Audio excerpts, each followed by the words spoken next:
अब मुझे जिनकी वार्ता में प्रवेश करना है, अत्यंत पवित्र चरित्र, मन चित्त को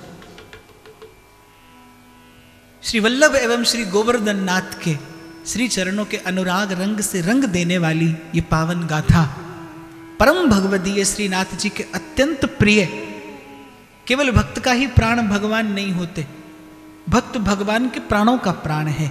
ऐसे श्रीनाथ जी के प्राण प्रिय श्री कुंभन दास जी की ये पवित्र वार्ता, इस भाव में आइए प्रवेश करते हैं। तो श्री कुंभन दास जी का जन्म ब्रज में ही श्री जमुना जी के किनारे जमुनावतु नामक ग्राम में हुआ। भरा पूरा परिवार पर साधनहीन जीवन,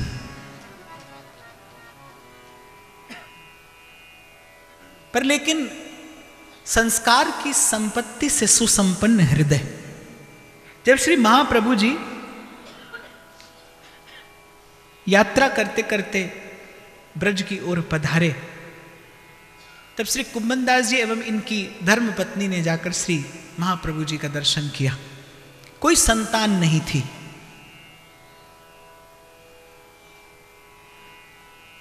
दोनों ने प्रणाम किया।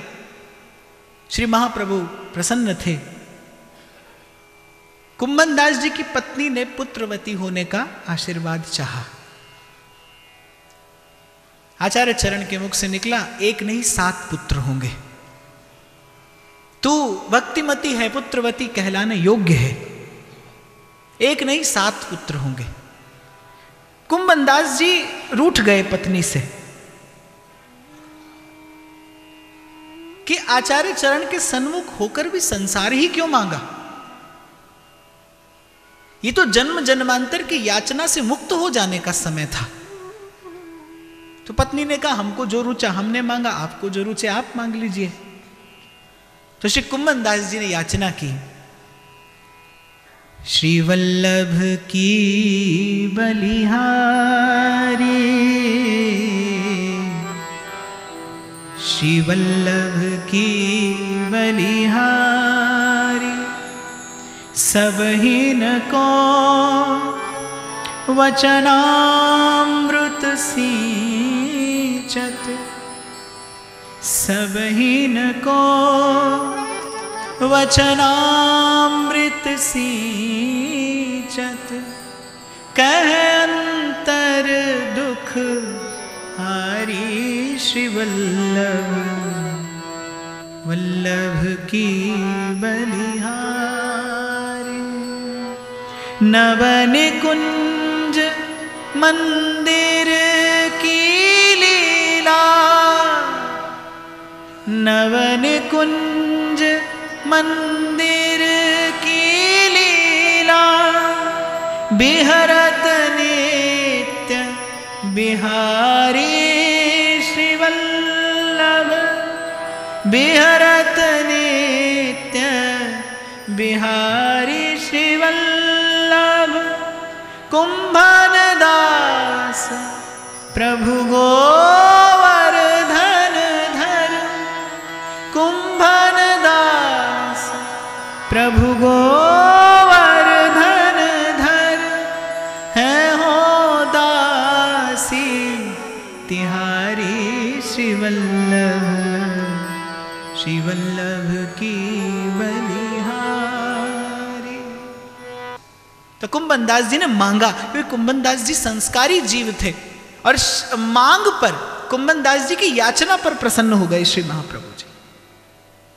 बहुत बार लोग प्रश्न पूछते हैं ना, तो प्रश्न इतना अटपटा होता है, आपका प्रश्न ही बता देता है कि आपकी भावना, आपकी साधना, आपकी उपासना किस स्तर की है। प्रश्न पूछते हैं जब आप, उसका उत्तर तो जो है सो है, पर आपका प्रश्न बता देता है कि आपकी उपासना कैसे स्तर की होगी, कैसा प्रश्न पूछा है आपने। ऐसे आपकी याचना बताती है, आपकी याचना से आपका अंतरतम परिलक्षित होता है।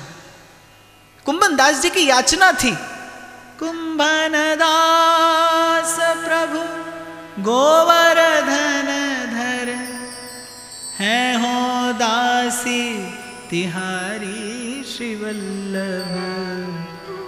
वल्लभ की बलिहारी। और श्री महाप्रभु जी इस याचना पर रीझ गए, प्रसन्न हो गए, तथास्तु कह दिया। श्री कुंभन दास जी के हृदय में भक्ति शनय शनय प्रगाढ़ होने लगी। कुंभन दास जी के भाव पर, उनकी विद्या पर, उनके श्रीनाथ जी के अनुराग पर रीझ कर श्री महाप्रभु जी ने श्री कुंभन दास जी को कीर्तन की सेवा प्रदान कर दी। कुंभन दास जी नित्य नवीन पद रचना करके लाडले लाल को लाड़ लड़ाते, रिझाते, और ऐसी प्रगाढ़ अनुरक्ति। देखो, एक ही मन है, एक ही चित्त है, और आप एक ही शक्ति हैं, आपकी जीवनी शक्ति भी एक ही है।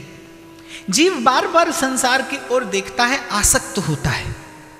जितनी बार संसार की ओर देखेंगे, जैसे किसी बड़े विभत्स दृश्य को देखकर आपके मन में सहसा एक असहजता उत्पन्न हो जाती है।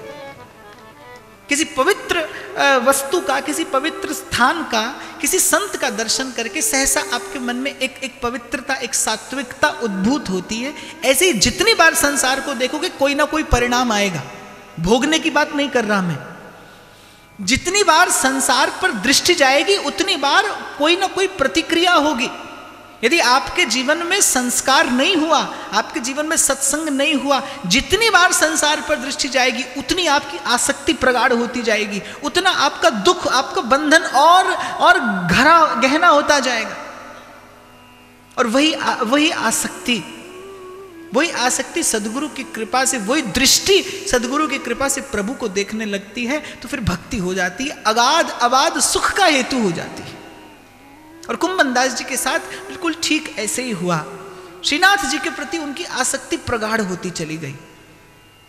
श्री गोसाई जी श्री कुंभन दास जी की प्रीति, अनुरक्ति, उनका राग, उनका अनुराग देख देख कर आनंदित होते।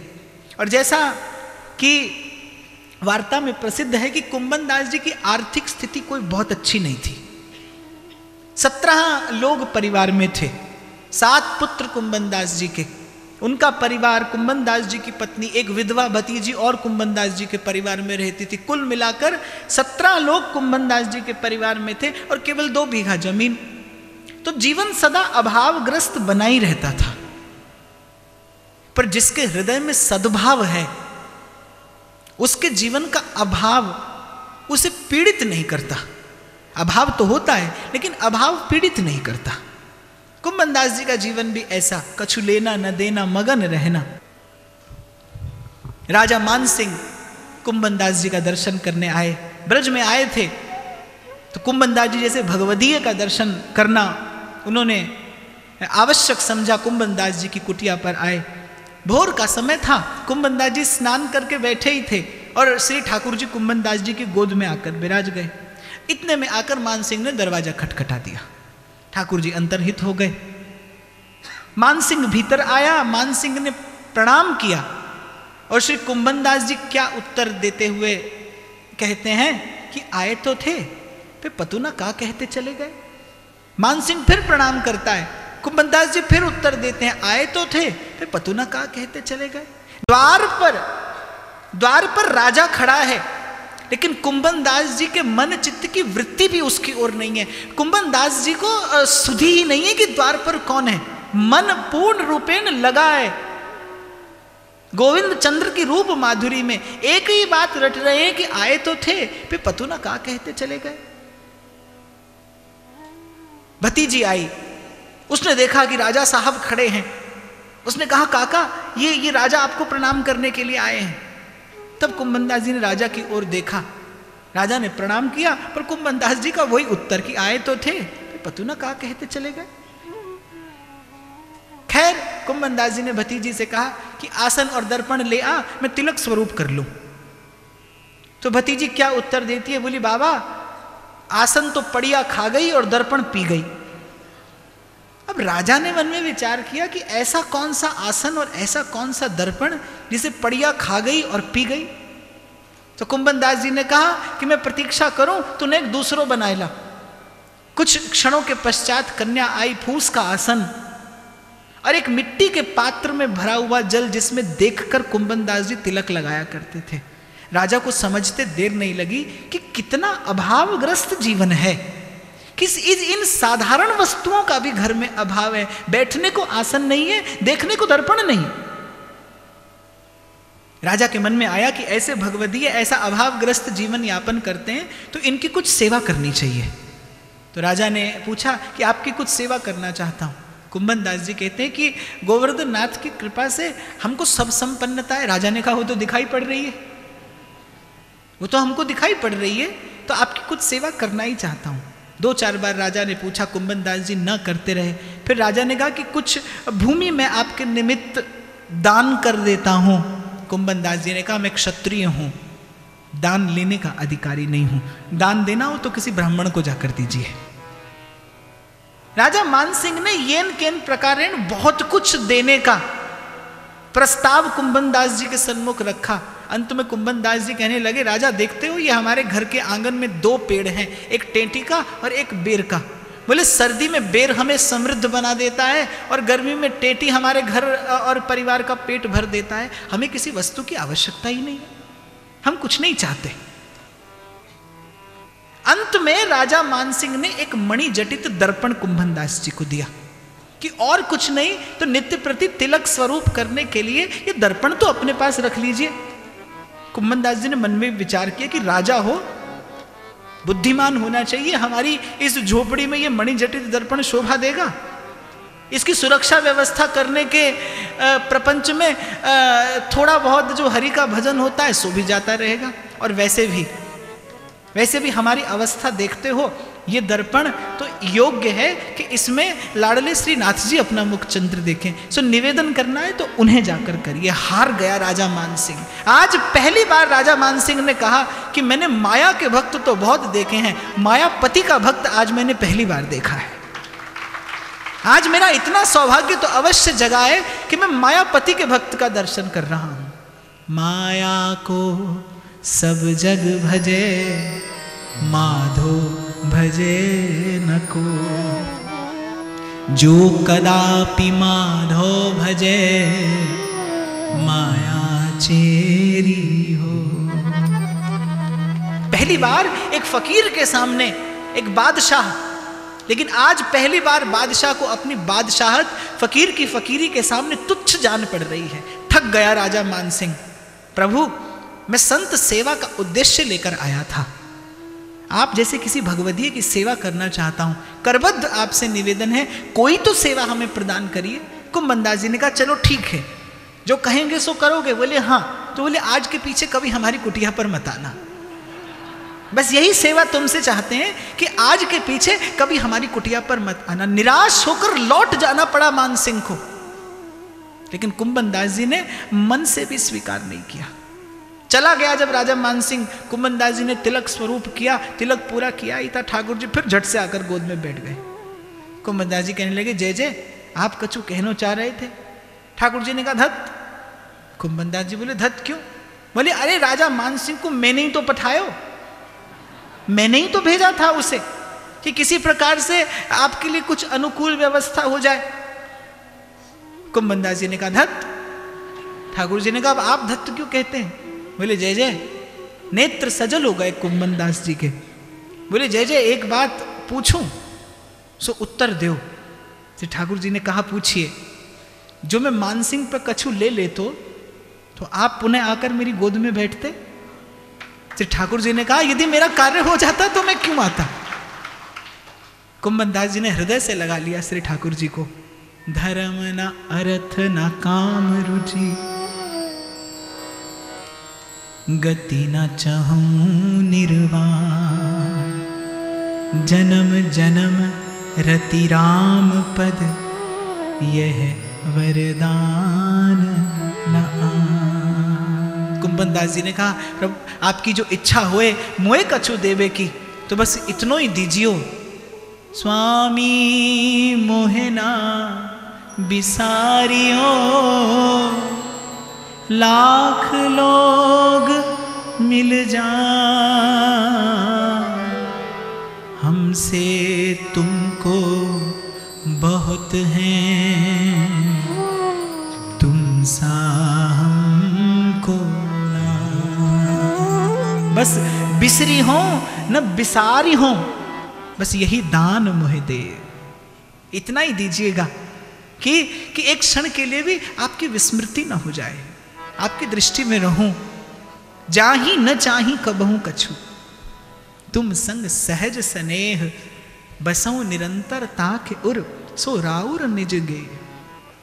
एक बार इसी प्रकार, अब कुंभन दास जी गाते बहुत सुंदर थे, बड़ी अद्भुत भगवत लीला का गान करते थे, राग शास्त्र संगीत की विद्या में निष्णात। तो अकबर फतेहपुर सीकरी में उस समय था। ऐसे ही अकबर ने सुनते सुनते कुंभन दास जी के गान की प्रशंसा सुन ली। अब बादशाह की बुद्धि, माथा खिसक गया, बोले उनको बुलाओ, उनका गाना सुनेंगे। कुंभन दास जी ने कहा कि कुंभन दास जी का ऐसा व्रत कि कुंभन दास जी तो 2 घड़ी के लिए भी श्रीनाथ जी का मुखचंद्र नहीं देखें तो व्याकुल हो जाएं। अब गांव के लोगों ने समझाया, बोले भैया जो तुम नहीं जाओगे और तुमसे क्रोधित होके बादशाह ने कुछ उल्टा सीधा कर दिया तो तुम्हारे साथ साथ पूरे गांव को झेलना पड़ेगा। बादशाह बुला रहा है। और दूसरी बार अकबर ने बहुत आदर और सम्मान के साथ बुलाया था। अकबर ने खूब लाव लश्कर और घोड़े ऊंट और पालकी भेजे थे कि बड़े आदर और सम्मान से उनको लेवा कर लाओ। तो कुंभन दास जी ने विचार किया और मन में देखा, परहित सरस धर्म नहीं भा, कि हमारे चले जाने में ही सबका हित है। और कुंभन दास जी राजा के द्वारा भेजी हुई सवारी में तो नहीं बैठे, पैदल ही गोवर्धन से और फतेहपुर सीकरी की तरफ चल दिए। जब दरबार में पहुंचे तो अकबर का दरबार सजा था। अकबर ने बैठने के लिए आसन दिया, कुंभन दास जी नहीं बैठे, द्वार के मध्य में खड़े हैं। तो अकबर ने कहा कि कुछ सुनाइए। तो कुंभन दास जी ने मन में विचार किया कि इस समय बादशाह को क्या सुनाना चाहिए। एक सुनाना होता है और एक सुनाना होता है, समझते हैं ना आप? सुना दिया, कहा कुछ और, सुनाया कुछ और। तो कुंभन दास जी ने मन में विचार किया, अब यहां तक आ ही गए हैं तो कुछ सुनाकर ही जाना चाहिए, सुनाने के लिए ही तो आए हैं। तो कुंभन दास जी ने गाना आरंभ किया।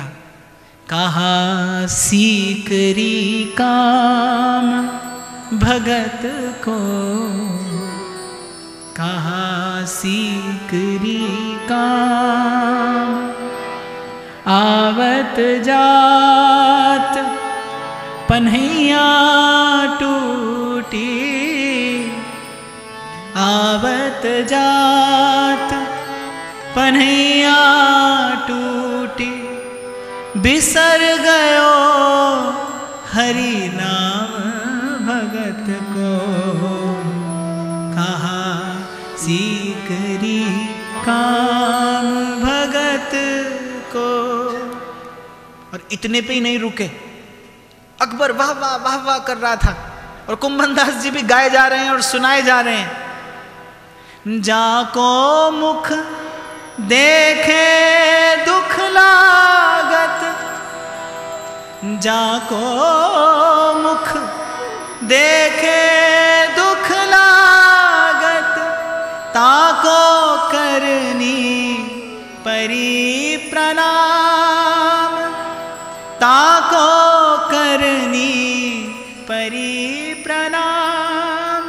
कुंभन दास जी मन में विचार करें, जाने कौन सा पाप उदय हुआ हमारा जो ब्रज भूमि से आना पड़ा। मिला तो क्या, आवत जात पन्हैया टूटी, अपनी पन्हैया और तोड़ी और बिसर गयो हरि नाम, चहु ओर से हानि ही हानि तो हुई। विचार करिए कि आप और मैं भक्त लगते तो हैं पर होते नहीं है, लगते तो हैं पर होते नहीं है।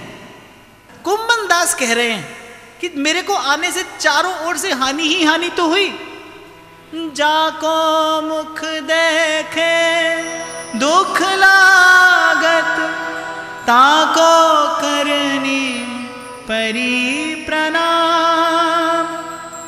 कुंभन दास लाल गिरिधर बिन, कुंभन दास लाल गिरिधर बिन, सब जग जूठो दाम भगत को, कहा सीकरी काम भगत को कहाँ सीख कुंभनदास गाए जा रहे हैं, अकबर वाह वाह किए जा रहा है और बीरबल चिंता में डूबता ही जा रहा है कि जब इनका गान समाप्त होगा तब बादशाह पूछेंगे कि गाया तो बहुत खूब, पर क्या गाया? और जिसका भय था सोई हुआ। इधर कुंभनदास जी का गान पूरा हुआ, अकबर वाह वाह वाह वाह। बोले बीरबल जरा बताओ तो कि इस फकीर ने क्या गाया। अब बीरबल गर्दन नीचे किए खड़ा है, वो कहे कि कैसे बताऊं, बताया तो बेचारे के प्राण जाएंगे। अब बीरबल मौन। 2 बार बादशाह ने कहा, तीसरी बार तो बादशाह को क्रोध आ गया। बोले बीरबल आवाज बुलंद बताओ। तो बीरबल ने मन में विचार किया, इससे अच्छा है कान में ही बता देता, एक अकेले आप ही को पता चलता। अब सारा दरबार सुनेगा कि इसने क्या गाया है। बादशाह सलामत का हुक्म है कि बीरबल आवाज बुलंद बताओ कि क्या गाया इस फकीर ने। तो बीरबल ने बताया, जहां को मुख देखे दुख लागे, ताको करनी परी प्रणाम। कुंभनदास लाल गिरधर बिन सब जग झूठो दाम। पर हुआ बिल्कुल विपरीत। बीरबल कुछ और सोचता था, पर हुआ बिल्कुल विपरीत। खड़ा हुआ बादशाह अपने सिंहासन से उतर कर आया और कुंभनदास जी से कहने लगा, आप सच में फकीर हैं, आपकी बात बताती है कि आपने खुदा को देखा है। वरना जिस बादशाह के दरबार में बड़े बड़े राजा मस्तक उठाने से डरते हों, जिस बादशाह के पांव में बड़े बड़े सम्राटों के मुकुट लौटते हों, जगदीश के दरबार का एक सेवक बादशाह के सन्मुख होकर कहता है, जाको मुख देखे दुख लागे। आपको निवेदन करूं बाप, मैंने कहा कि आप भजन करोगे, निरीक्षण करते रहना कि परिणाम क्या आ रहा है भजन का, भक्ति का परिणाम क्या आता है। मैं निवेदन कर रहा था आप भजन करें, पर भजन का परिणाम जीवन में आवे उसका निरीक्षण आप करते रहिएगा। इसीलिए जीवन में सत्संग सतत आवश्यक है। आपको निरीक्षण सिखाएगा सत्संग, आपको आत्मविश्लेषण सिखाएगा सत्संग, आपको आत्मनियंत्रण सिखाएगा सत्संग। आप भजन भी कर रहे हैं और जीवन में भय भी बना है, आप भजन भी कर रहे हैं, भ्रम भी है, आप भजन भी कर रहे हैं, दुविधा भी है, आप भजन भी कर रहे हैं और आपको अनन्य आश्रय नहीं हुआ है, इसका मतलब आपकी युक्ति में कहीं ना कहीं खोट है। इसका मतलब आपकी युक्ति में कहीं ना कहीं खोट है। मैं जब जब इस घटना का विचार करता हूं, कुंभनदास जी चल कर गए और पनहिया पहले से टूटी ही थी, टूटी हुई पनहिया। और देखो बादशाह ने बुलाया, लेकिन बादशाह के दिए हुए किसी सम्मान का स्पर्श नहीं करते। बादशाह बैठने को आसन देता है, आसन की ओर दृष्टिपात नहीं करते और बादशाह के सन्मुख होकर बादशाह से कहते हैं, जाको मुख देखे दुख लागे, ताको करनी परी प्रणाम। कुंभनदास लाल गिरिधर बिन सब जग झूठो दाम। भगत को कहा सीकरी काम, भगत को कहा सीकरी काम। एक बार ऐसी घटना घटी, श्री गोसाई जी बड़े चिंतित रहते थे कुंभनदास जी की आर्थिक दशा को देखकर। अत्यंत अभावग्रस्त जीवन, अत्यंत अभावग्रस्त जीवन। तो श्री गोसाई जी ने मन में विचार किया कि किसी प्रकार से श्री कुंभनदास जी की आर्थिक स्थिति का कुछ पोषण कराया जाए। तो श्री गोसाई जी ने एक बार विचार किया कि द्वारिका की यात्रा पर जाएंगे। कुंभनदास जी से आग्रह किया कि आप भी हमारे संग चलिए। संग ले जाने का उद्देश्य कुछ और नहीं था। श्री कुंभनदास जी ने की वो मानसिंह की घटना जब श्री आचार्य चरण ने श्रवण की तो मन में विचार किया कि इन्होंने राजा से नहीं लिया, ये अन्य किसी से नहीं लेते तो हमारा दिया हुआ द्रव्य तो किसी भी स्थिति में स्वीकार नहीं करेंगे। पर श्री गोसाई जी के मन में चिंता थी कुंभन दास जी की दशा देखकर, तो विचार किया कि यात्रा पर इन्हें संग ले जाएंगे और कुछ धनी मानी वैष्णवों से इनकी कुछ सहायता हो जाएगी, इनकी कुछ सेवा हो जाएगी, उनका भी साधन सफल होगा और कुंभन दास जी के परिवार को भी थोड़ी अनुकूलता हो जाएगी। ले कर संग चल दिए कुंभन दास जी। गुरु आज्ञा है इसलिए निषेध तो नहीं कर सके, लेकिन मन यही श्री गोवर्धन नाथ जी के श्री चरणों में रहा। संध्या हुई, अभी ब्रज भूमि का परित्याग नहीं किया था, शिविर डाल दिया गया। और श्री गोसाई जी आकर क्या देखते हैं कि श्री गोवर्धन गिरिराज की ओर मुख किए कुंभन दास जी फूट फूट कर एक छोटे से बालक की भांति रो रहे। श्री गोसाई जी ने पूछा कि आप स्वस्थ तो हैं, कारण क्या है? रोते रोते कुंभन दास जी गाते हैं, केतिक दिन जो गए बिन देखे। अभी प्रातः काल चले हैं, अभी संध्या हुई नहीं, अभी एक रात्रि हुई नहीं। और कुंभन दास जी कहते क्या हैं? केतिक दिन जो गए बिन देखे, तरुण किशोर रसिक नंद नंदन, कछुक उठत मुख रेखे। कछुक उठत मुख रेखे, केतिक दिन जो गए बिन दे। और इस पंक्ति में एक बड़ा सरस रहस्य है। जब श्री कुंभन दास जी ने गाया कि तरुण किशोर रसिक नंद नंदन, कछुक उठत मुख रेखें, कि श्री लाल जी सन्मुख खड़े मुस्कुरा रहे हैं और मुस्कुराहट के कारण उनके मुखारविंद पर जो रेखावली, जो रोमावली उभर कर आई है, अर्थात कुंभन दास जी श्री गोसाई जी को संकेत करें कि मेरे चित्त की वृत्ति कहाँ गड़ी है, आप निकालने का प्रयास कर रहे हैं, पर मेरा हृदय कहाँ फंसा है। तरुण किशोर रसिक नंद नंदन, कछुक उठत मुख रेखे, केतिक दिन जो गए बिन दे। वह चितवन वह हास मनोहर, वह नटवर बपु भेखे, वह शोभा वह कांति बदन की, कोटिक चंद विशेष। कोटिक चंद विशेष, केतिक दिन जो गए बिन दे। श्री गोसाई जी विगलित हो गए श्री कुंभन दास जी के मुख से ऐसी वार्ता श्रवण करके, श्री कुंभन दास जी के मुख से ऐसा भाव श्रवण करके। श्याम सुंदर संग मिल खेलन की, श्याम सुंदर संग मिल खेलन की, आवत जियरा अपेखे। आवत जियरा अपेखे, कुंभन दास लाल गिरिधर बिन।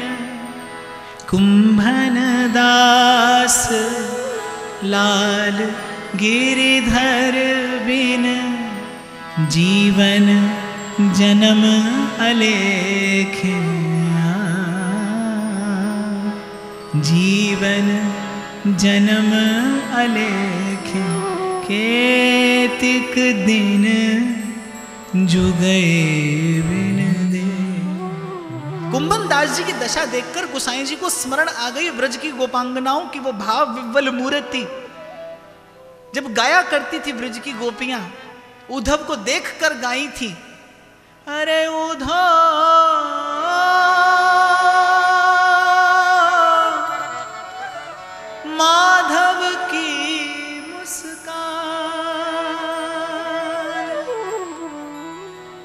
बस गई न नैनन बिसरत नहीं, लगत ना दूजो ज्ञान रे उधो,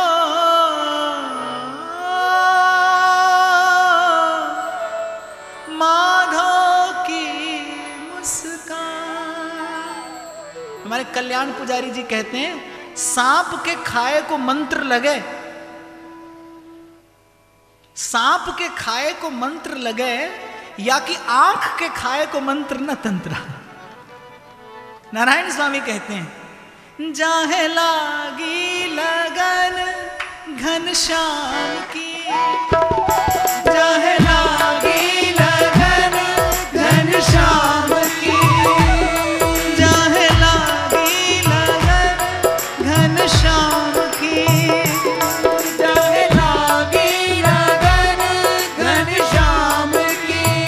धरत है पग और परत है कितहूँ, धरत है पग और परत है कितहूँ, सुध नाही धन धाम की, जाहे लागी लगन घनश्याम की, जाहे लागी लगन घनश्याम की। नारायण बौरी भई डोले, नारायण बौरी भई डोले। गालिब की एक पंक्ति मुझे याद आती है ये दशा देखकर, जब गालिब कहता है, इश्क ने निकम्मा कर दिया गालिब, वरना आदमी तो हम भी काम के थे। नारायण स्वामी कहते हैं, नारायण बौरी भई डोले, नारायण बौरी भई डोले, रही न काहू काम की, रही न काहू काम की, जाहे लागी लगन घनश्याम की, जाहे लागी लगन घनश्याम की।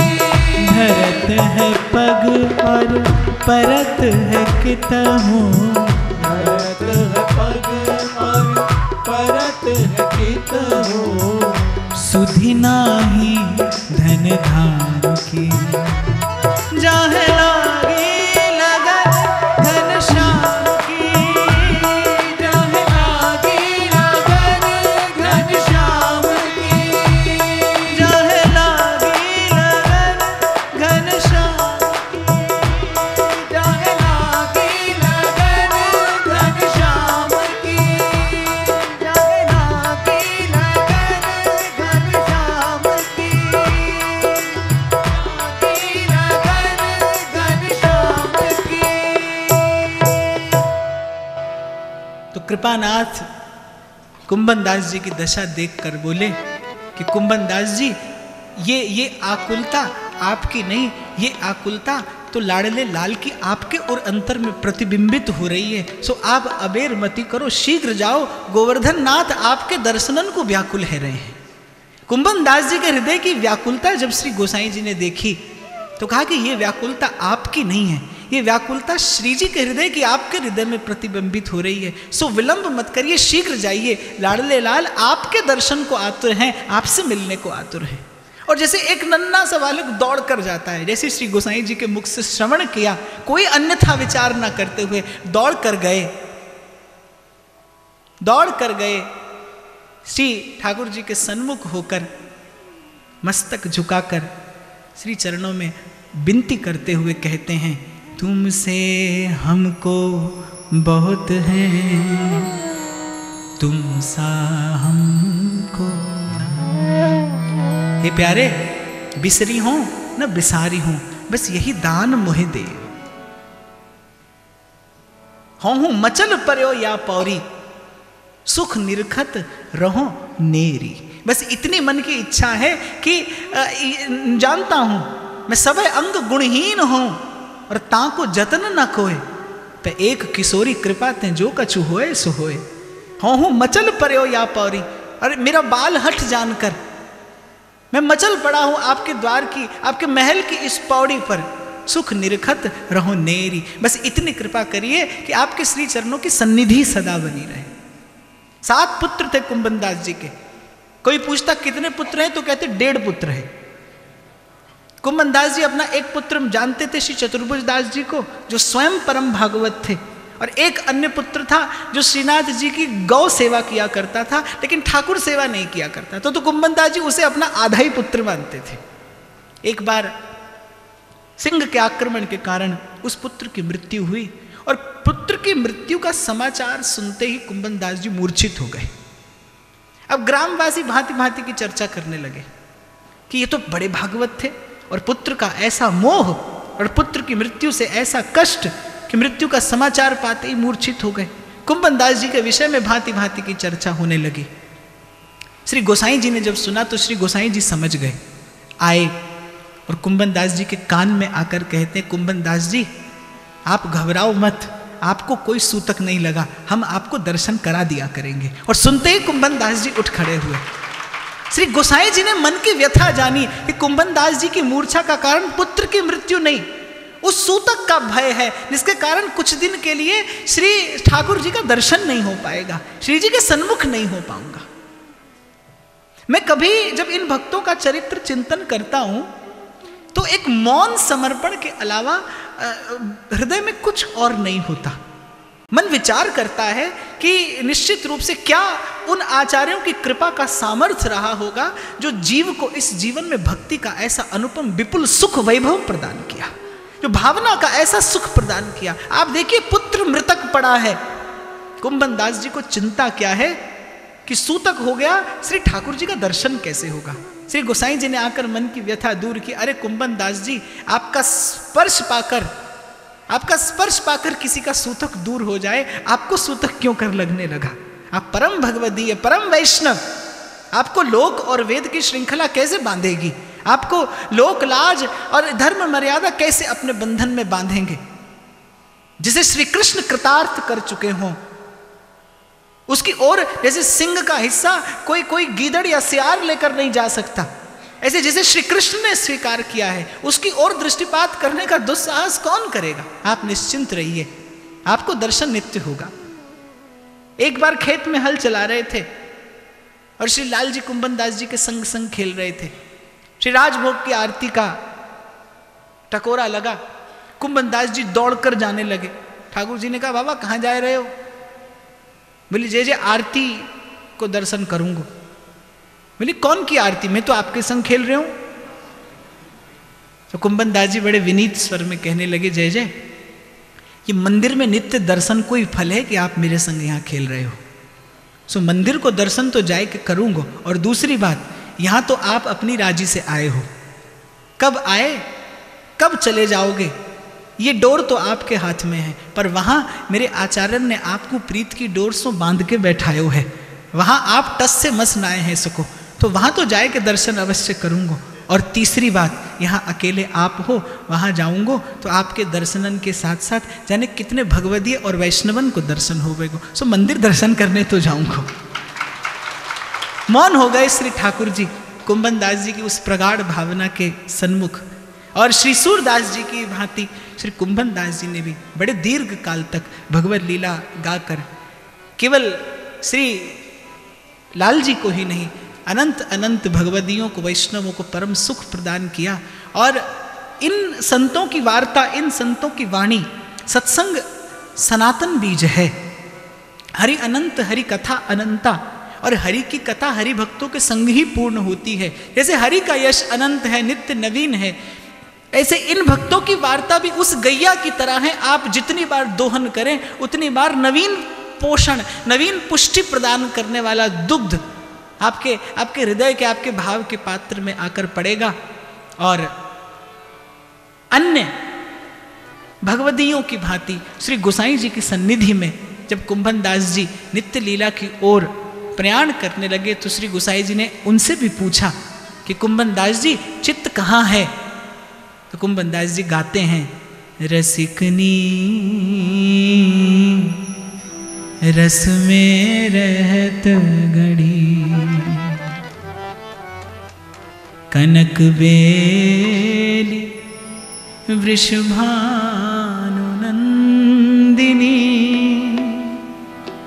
कनक बेली वृषभानुनंदिनी, श्याम तमाल चढ़ी रसिकनी, रस में रहत बिहरत संग लाल गिरिधर के, कौने भांति पढ़ी रसिकनी, रस में रहत घड़ी। कुंभन दास लाल गिरिधर संग,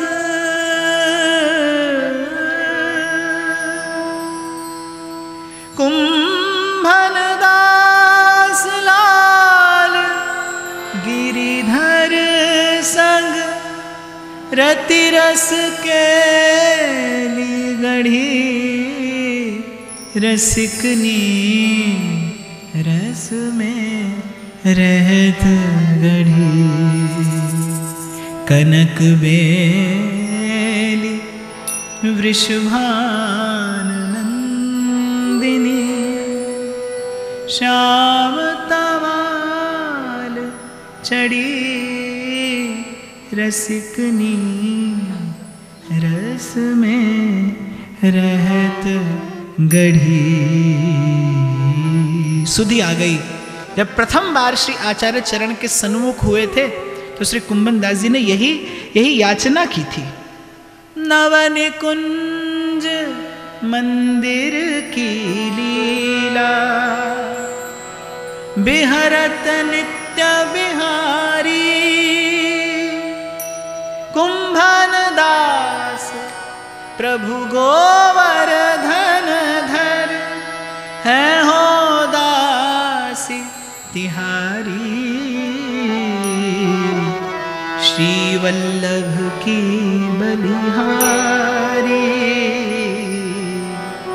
श्री वल्लभ की बलिहारी। आचार्य की कृपा का स्मरण करते हुए श्री युगल सरकार के उस नित्य नव निकुंज मंदिर में अपने नित्य स्वरूप में जाकर श्री कुंभन दास जी विराजमान हुए। और ये वार्ता यहीं यथामति जो त्रुटिपूर्ण वक्तव्य मेरा रहा, यहीं श्री गोवर्धन नाथ जी के श्री चरणों में निवेदन करते हुए, आचार्य चरण की कृपा का स्मरण करते हुए आप सबके हृदयस्थ हित प्रभु को प्रणाम करता हूँ।